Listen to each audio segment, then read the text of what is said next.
I thought it would be just another quiet afternoon washing my car, until my neighbor walked over in a summer dress, and suddenly, nothing about the day felt ordinary anymore.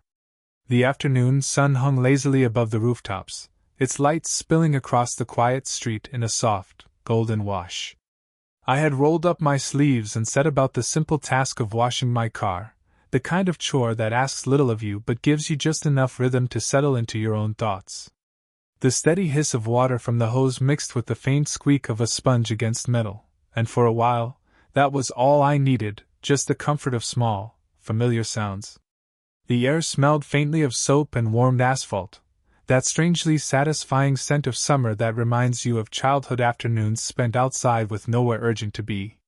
Tiny beads of water clung to the surface of the car, catching the sunlight and scattering it like little sparks. I found myself tracing them with my eyes, letting them fall and streak down the side panels, each one carrying a sliver of dust away. It was peaceful in its own way, the kind of moment you don't notice until you're in it. No buzzing notifications, no rushing from one place to the next, just me, the car, and the steady rhythm of water moving over steel. I liked that quiet. It gave me space to breathe, to let my thoughts wander where they pleased. I thought about how tasks like these have a way of grounding you. There's something almost meditative about watching the surface of a thing transform beneath your hands, about seeing the ordinary shine again. Maybe that's why I took my time with it, not because the car needed it so badly, but because I needed it. Every so often, a warm breeze would carry the scent of cut grass from a few houses down, mixing with the soap suds. The neighborhood was hushed, as if everyone else had disappeared into their air-conditioned living rooms, leaving me alone with the late summer air. My shirt clung lightly to my back, damp from both the work and the heat, but I didn't mind. The sun had a way of making even sweat feel like part of something honest, something earned. As I worked the sponge in slow, careful circles, I found myself humming under my breath, though I couldn't have told you what tune it was. It didn't matter. The sound of water splashing against the driveway filled in the spaces between thoughts, each drop breaking and running along the cracks in the pavement. I wasn't thinking about much beyond the next swipe of the sponge, the next rinse, the small satisfaction of doing something with my hands. If you had asked me then, I would have said it was just another ordinary afternoon, one of those days that would blur into memory with no reason to stand out. But that was before I heard the soft rhythm of footsteps on the pavement behind me. At first, I didn't look up. I only noticed the faint shadow stretching across the driveway, cutting into the sunlight that glared off the wet surface of my car. Then came the sound of sandals on pavement, soft, unhurried, but enough to pull me from my quiet rhythm. When I turned, I saw her. My neighbor. She'd lived 2 houses down for a while now. We'd exchanged the usual neighborly nods, short hellos when the mail arrived at the same time, but never much more than that. Today, though, she wasn't just passing by. She was walking directly toward me, and for reasons I couldn't explain, the world seemed to slow just slightly with every step she took. She wore a light summer dress that moved gently with the breeze, brushing against her knees. The fabric caught the sunlight in a way that made it shift between shades with every step, pale in one moment, warm and rich in the next. The breeze teased it just enough to hint at motion, and it was almost impossible not to follow the way it swayed. But more than the dress itself, it was the way she carried herself. Graceful, unhurried, as though she didn't feel the need to rush for anyone. She lifted one hand to shield her eyes from the glare, her fingers brushing across her forehead lightly, and then her eyes found mine. She smiled. Not the quick, polite smile we trade with strangers in passing, but something gentler, as though she'd been debating whether to come over at all, and now that she had, she was glad she did. "Looks like you've been at this a while," she said, her voice carrying easily across the warm air. I found myself suddenly aware of my damp shirt clinging to my back, the streaks of soap drying on the pavement, the sponge still dripping in my hand. Somehow, the simple act of washing my car felt exposed under her gaze, like I'd been caught in something more intimate than I meant it to be. Still, I managed a smile of my own. "Yeah. Thought I'd try to make it shine, though I'm not sure it'll last longer than a day out here." Her laugh was soft, But it reached me, the kind of laugh that's not just sound but presence. The breeze carried it with the faintest hint of her perfume, something floral, almost like jasmine, that drifted and mingled with the soapy air. For a moment, the task at hand, the car, the hose, the sponge, all faded into the background. I was aware instead of her sandals pressing against the concrete, the way the sunlight touched her shoulders, the way her presence shifted the air between us.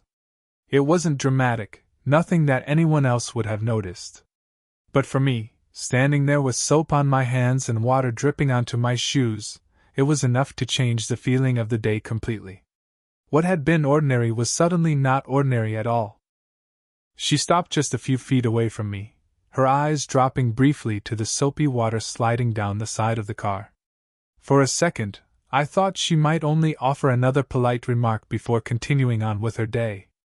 But instead, she tilted her head, pointed at the passenger door with a faintly mischievous smile, and said, "You missed a spot." Her tone was playful, but not unkind. The sort of teasing that slipped easily off the tongue of someone comfortable in her own skin. I followed her gaze and laughed softly. Sure enough, there was a faint streak of suds I'd left behind. I shrugged, lifting the sponge in my hand like a guilty man surrendering evidence. "Guess I'll have to work on my technique," I said. She chuckled, a warm, genuine sound that lingered in the air between us. I noticed then the way the breeze carried the faintest trace of her perfume. Jasmine, maybe? Something delicate, the kind of scent that made you lean just a little closer without realizing you'd done it. Her eyes flicked back to me, a quiet curiosity in them, as if she were deciding how long to stay. I gestured lightly toward the driveway, inviting her into the moment without a word. She accepted, stepping closer, her sandals clicking softly against the pavement. "So," she said, folding her arms loosely, "is this how you spend all your weekends? Soap, water, and endless patience." "Not always," I replied, wringing the sponge out over the bucket. "Sometimes I live dangerously and vacuum the inside, too." Her laugh again, soft, musical, like water breaking over stone. She leaned slightly against the hood of the car, her fingertips brushing the cool, wet surface, tracing the water droplets as if absent-mindedly sketching patterns. I found myself watching the way her hand moved, the way her wrist tilted with such casual grace. It was strange how something so small could hold my attention so fully. Our conversation wandered in the easy way that first conversations sometimes do. We talked about the weather, about how the heat seemed to cling to the pavement long after the sun began to dip. She mentioned she'd been tending to her garden earlier, how the roses were struggling this year. I admitted I'd probably kill any plant I touched. She smiled at that, a knowing little curve of her lips. "Not everything needs to be perfect," she said. "Sometimes just showing up for it is enough." The words stuck with me, more than they probably should have. I nodded, but what I didn't admit was that it wasn't the roses I was thinking about. It was her, standing there in the fading sunlight, speaking with the kind of calm confidence that made me want to listen, even to the smallest things. Our eyes met then, and held for a beat longer than I expected. Not uncomfortable, just aware.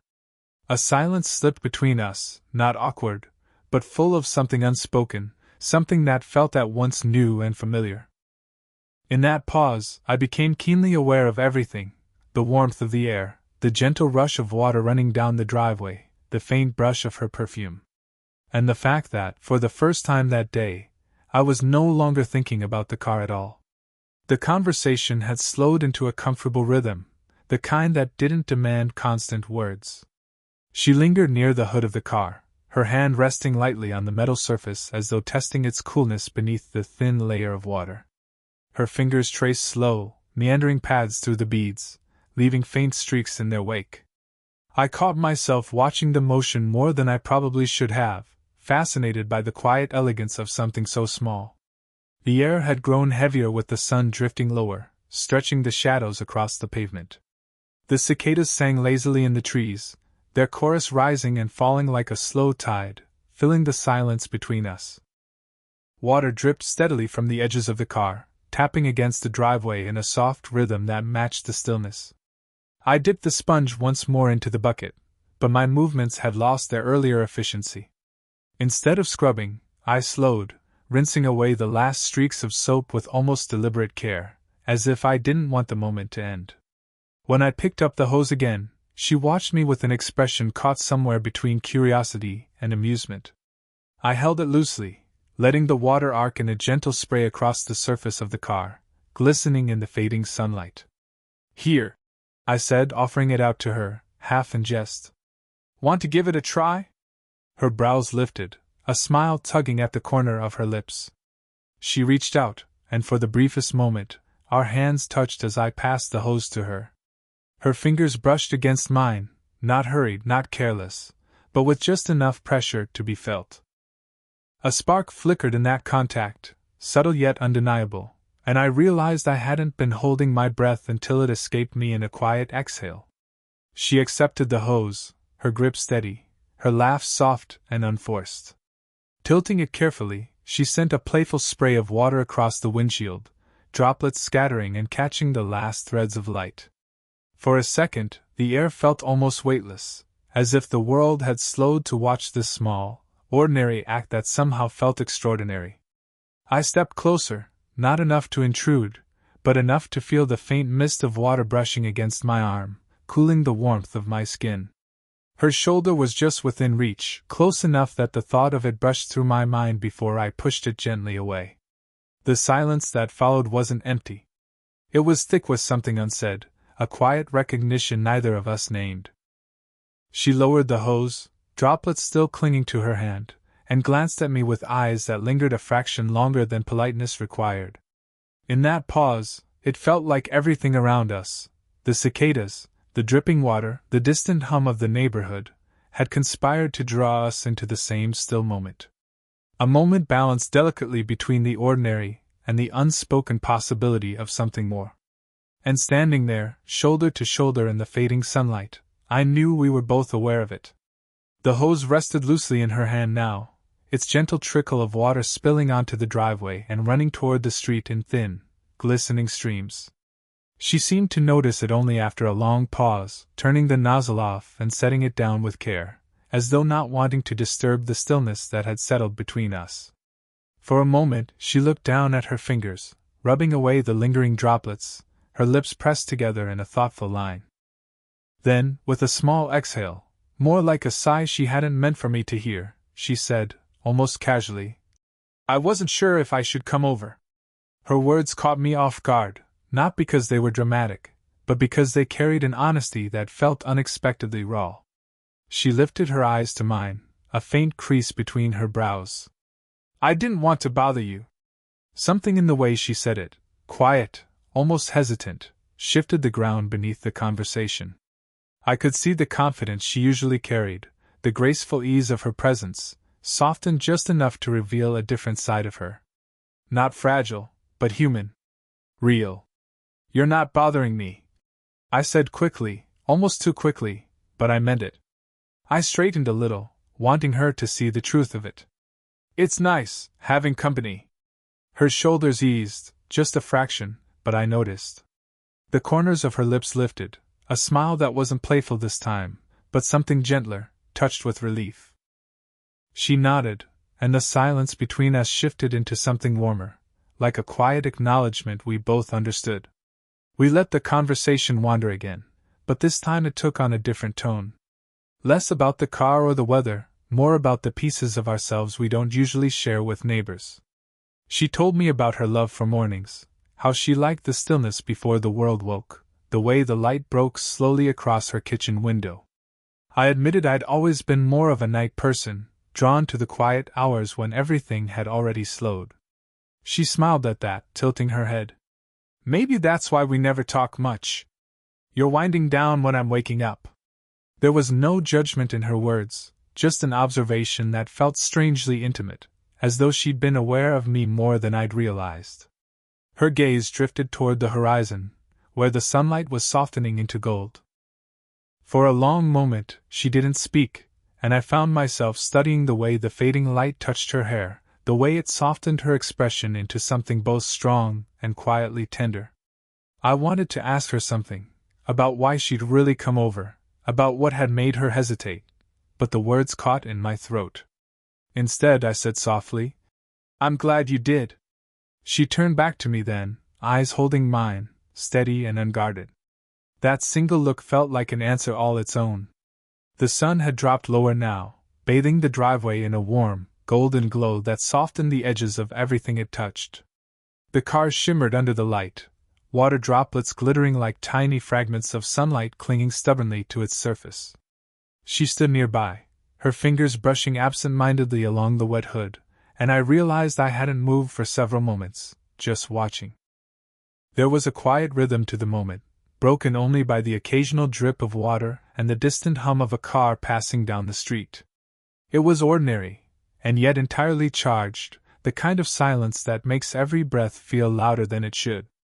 I reached for the sponge to rinse the last streaks of soap from the windshield, but something made me hesitate.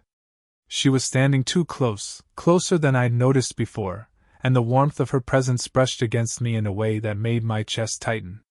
The air between us seemed to hum, a gentle tension that neither of us named but both felt. Without thinking, I gestured toward a dry spot nearby. "Maybe you should step over here," I said, trying to sound casual, though my voice carried more weight than intended. She stepped closer, the hem of her dress brushing faintly against her legs. The scent of her, the faint jasmine mingled with the warm air, drifted toward me, soft but unmistakable. Our shoulders almost touched. Almost, but not quite. I could feel the subtle shift in the space between us, the unspoken awareness of proximity that made every small movement more deliberate, more electric. She tilted her head, her gaze meeting mine, holding it longer than usual. There was a softness there, a hint of vulnerability beneath her confidence, and I wanted to speak, to say something that might bridge the distance we'd let grow between us. But the words lodged somewhere in my chest, heavy and urgent, impossible to release without shattering the delicate balance of the moment. Instead, I found myself noticing the smallest things. The way her hand lingered on the hood just a moment longer than necessary, the subtle tilt of her wrist, the gentle curve of her lips as she considered what to say next. My own hand itched to reach out, to let her know without words that I was aware, that I felt the pull too. She shifted slightly, almost imperceptibly closer, and I realized how near we were. The golden light caught her hair, highlighting strands that had fallen loose around her face. I wanted to brush them back, to let my fingers trace the warmth of her cheek, but even the thought felt like crossing a line we weren't yet ready to name. Our eyes met again, and for a heartbeat, it felt as though the world had narrowed to just the two of us. The unspoken hovered, desire, hesitation, awareness, all tangled together in a tension that was almost unbearable. Then she laughed softly, breaking the silence, and the spell lifted just enough. The moment was still charged, still intimate, but tempered by her warmth, her humor, her quiet ability to remind me that whatever this was, it could grow slowly, without rushing. I let out a slow breath I hadn't realized I'd been holding and met her smile with one of my own, quiet, steady, and full of possibilities. The sun had dipped low enough that the golden light softened into a gentle amber, spilling across the driveway and painting the car in warm hues. The water on its surface reflected fragments of the fading sky, like tiny mirrors capturing the calm end of a long summer day. She stood there, her dress lightly brushing her knees with each slow, deliberate step she took as she turned toward the street. For a moment, the world felt suspended. The cicada's song had softened, the distant hum of cars faded, and even the air seemed to hold its breath. I watched her, aware of every subtle movement, the way her hair caught the last rays of sun, the gentle tilt of her head, the way her fingers lingered near the edge of the car before she finally relaxed them. "I should get going," she said softly, the words almost lost in the quiet of the evening. There was no hurry in her tone, only the gentle acknowledgement that this moment, like all moments, could not last forever. I nodded, my own hands dripping wet from the hose, the sponge resting in the bucket at my feet. "Yeah, but I'm glad you came over," I said. My voice carried more weight than I intended, but it felt honest, necessary even. She smiled, a slow, quiet smile that reached her eyes and softened the lines of her face. "Me too," she said. Her gaze lingered just a beat longer than required, and in that lingering, I felt the unspoken, the quiet, steady pull between us that had been building all afternoon. Then she stepped closer, just enough that her shoulder brushed mine. The contact was subtle, almost accidental, but it sent a warmth through me that made my chest tighten pleasantly. She rested her hand lightly on my arm, her fingers warm, steady, and reassuring, and for a heartbeat, I felt the quiet intimacy of that small gesture, a silent acknowledgement that this connection, fragile and new, was real. "I'll see you soon, I hope," she murmured, stepping back just enough to maintain the space between us. Her smile lingered, soft and knowing, and her eyes held a promise that words could not capture. I nodded again, too aware of how ordinary everything had felt before she arrived, and how extraordinary it all felt now. "Definitely," I said, my voice quieter than I meant it to be. She turned and walked slowly toward the sidewalk, her sandals making soft, rhythmic taps against the pavement. I watched her until she reached the edge of the yard, then she glanced over her shoulder. That single look, warm, playful, yet full of possibility, stayed with me long after she had walked away. I returned to the car, picking up the sponge and wiping at a stray streak, but I realized I wasn't focused on cleaning anymore. Everything had changed, even in these small, ordinary moments. The afternoon had started as another quiet routine, but now it carried something entirely new: anticipation, connection, and a subtle, unspoken desire that promised more moments like this, slow, tender, and full of possibility. As I rinsed the last of the soap from the hood, I couldn't help but smile. What had begun as an ordinary afternoon had become something unforgettable, and I knew this was only the beginning of a story neither of us had yet fully told.